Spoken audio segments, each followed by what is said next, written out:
Hey guys, welcome back. Today I've got a lawn tractor here with a Kohler engine, and on the dipstick it's reading really high, and it's actually not oil, it's gas.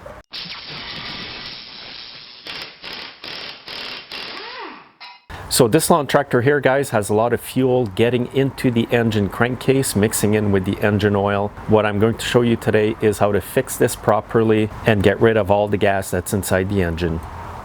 So this is a common issue sometimes with lawn tractors, especially with the Briggs and Stratton engines. I don't see it as often with the Kohlers. It could also be because there are a lot less Kohler engines kicking around on lawn tractors. However, it will be the same procedure today. However, slightly different because the Kohler engines, the carburetor, the seat where the needle valve goes in is part of the carburetor. On the Briggs and Stratton engines, you can replace the needle valve and seat instead of replacing the whole carburetor. I will also be showing you an alternate way that is cheaper instead of replacing the carburetor to avoid this problem in the future. So some of the typical symptoms that will indicate that you have fuel in your sump is that when you check the oil reading, you're going to see the level really high. You're going to think it's oil, but in reality it's gas. Sometimes the engine will get hydrolocked, so when you go to turn it, the engine won't be able to turn over even with a good battery, and the engine will smoke a lot. The exhaust will be very smoky. The machine might run, but it may not run as good as it should, obviously, because too much fuel from the sump is actually getting into the cylinder. Now, another symptom that will indicate that you have fuel in your engine crankcase is that some gas mixed in with the oil will be coming out of the muffler. You can see on this one here that there's some right on top of the muffler over there. It might come out of the carburetor. Sometimes it'll just come out of the engine because it's worked its way up into the cylinder head and it's leaking down on the ground. Be careful with this. You don't want to take the spark plug out and just leave it open and turn the engine over. You could ignite the whole thing on fire. So what I will do here today is I'm just going to show you that this machine will actually start. I'm actually surprised because normally they won't, but you'll see it's very smoky.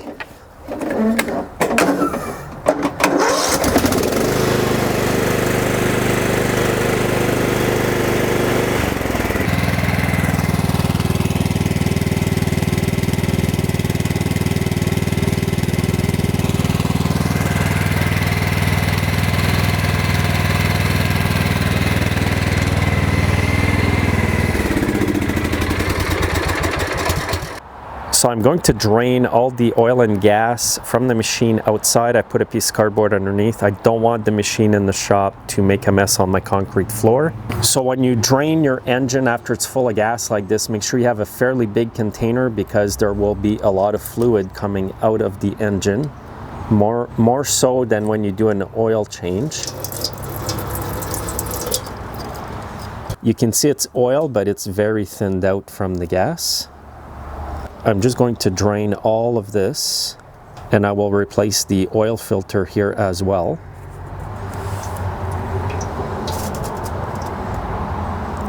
Now, if your engine is hydrolocked and you cannot spin it over, what you will have to do is take the spark plug out.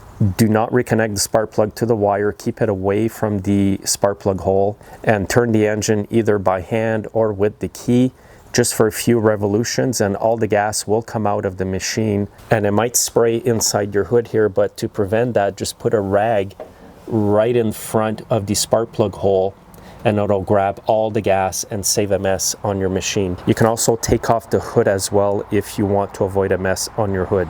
So have a look here, there's way more oil coming out than normal, and of course most of it is gas.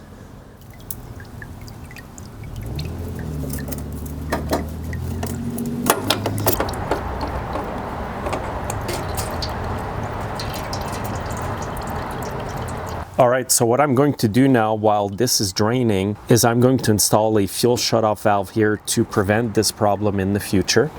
When you install a fuel valve, make sure to find the arrow on the valve itself here and point it accordingly with the flow.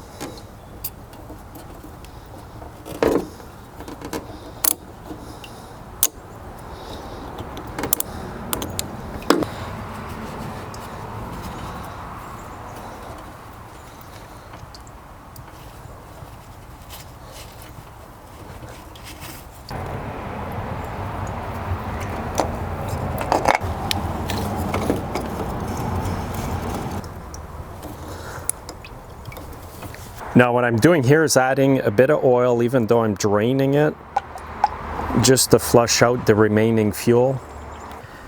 Now that I'm finished draining all that oil and gas, I will bring it in the shop. I prefer working in the shade than right in the sunlight.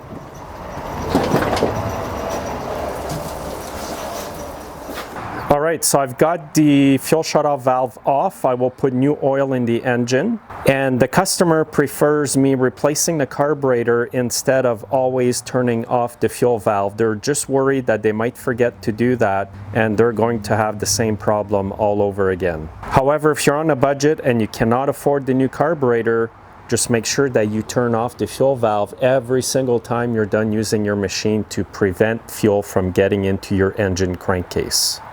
So I'll just fill this up with oil here appropriately. I'm using 10W30. I'll replace the spark plug now.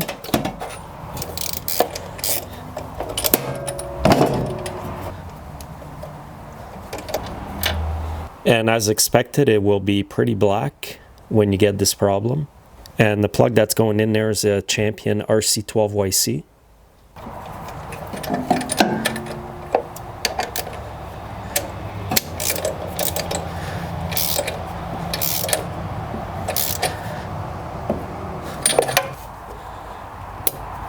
And now I'll start replacing the carburetor. And when you get this issue, check your air filter as well. This one's not too bad, just the pre-filter looks bad, but it's not oily. Now sometimes the filters can end up being oily or full of gas with this problem. So make sure to replace it, because if you don't, it will be restricting the airflow.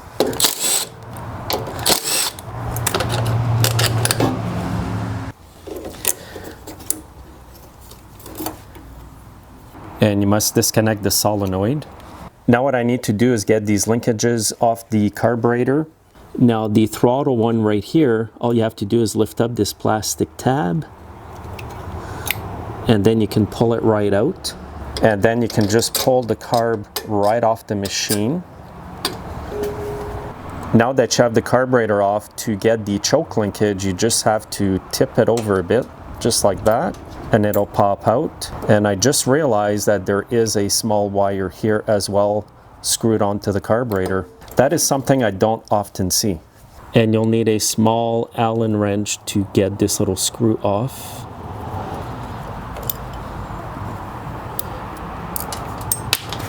And here's that little screw. So now I've got the carburetor completely off the machine.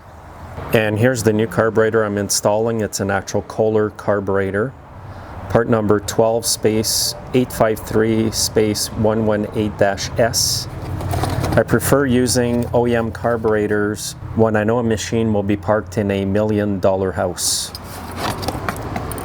Now you also get a set of gaskets with this as well, and you get a new little wire. So what I'll do here is put this gasket on first. And what I'm going to do is take the throttle linkage off as well. And you'll have to save the plastic piece from your old carburetor here from the throttle, because they don't include it with the carburetor. Unreal. So just pop it into the new carburetor. I'll insert the linkage.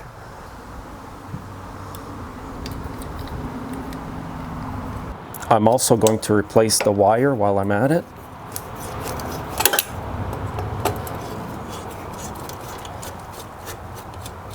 And it's a good idea because it is an upgraded wire. Now when you put this wire back in, just put the screw in, and then there is a toothed washer that goes behind the eyelet.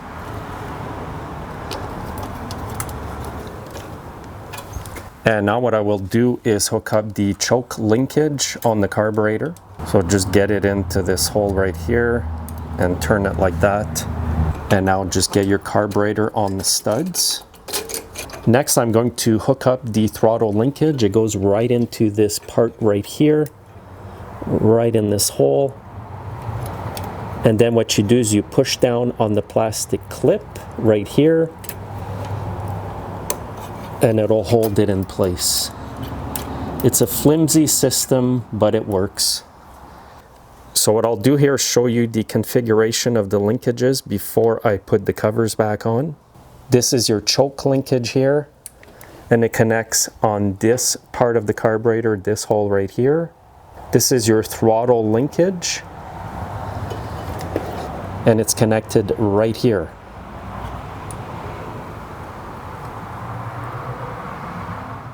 So now with the upgraded wire here that connects to the solenoid and the live wire for the solenoid, you do not need to screw a wire to the carburetor. So all I'm going to do here is hook up the solenoid from under here, and then hook up the red wire here to the red wire coming from the solenoid. Now it's not good to have wires exposed like this because that will short out somewhere, so I'm going to put some electrical tape here.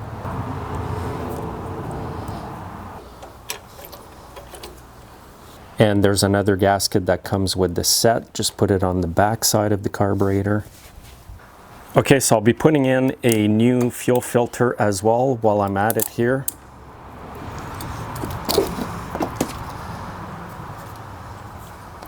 I'm actually putting one with a cardboard filter inside.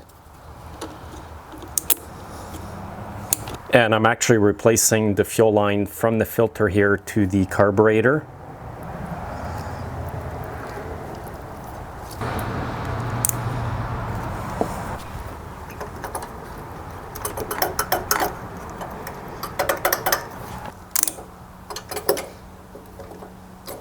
And now I can turn that fuel valve on. You can see the filter filling up. And I'll do one last check here to make sure everything's okay. And everything looks good to me. All the wires are secured. The linkages are nice and tight. Now I can put this piece back on. And I actually cleaned the entire bracket here before putting it back on here. And it's quite simple to reinstall. There's just two 10mm nuts.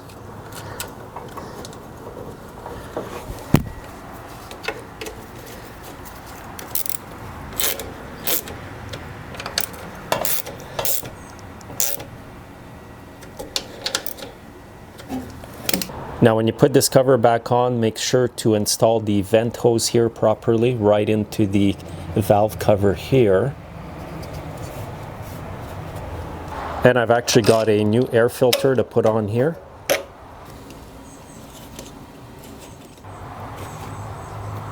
Okay, everything's done here, guys. This machine here will not be getting fuel in the engine crankcase anymore. And as a backup, there is a shutoff valve. I do recommend to my customers, when you put away your machine in the fall, turn this fuel valve off and let the engine run until it dies. What that does is it keeps all the fuel out of the carburetor and prevents future problems. And you're pretty well guaranteed that your machine will start in the spring with no issues if you do that. All right, let's try this out.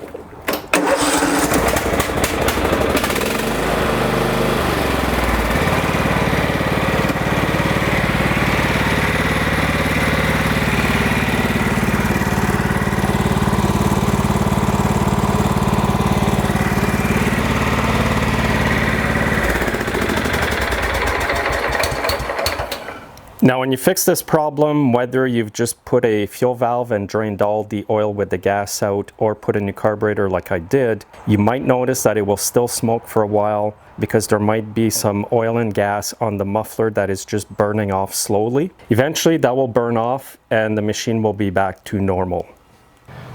And here's the old carburetor. I just want to show you how the seat is built into the carburetor.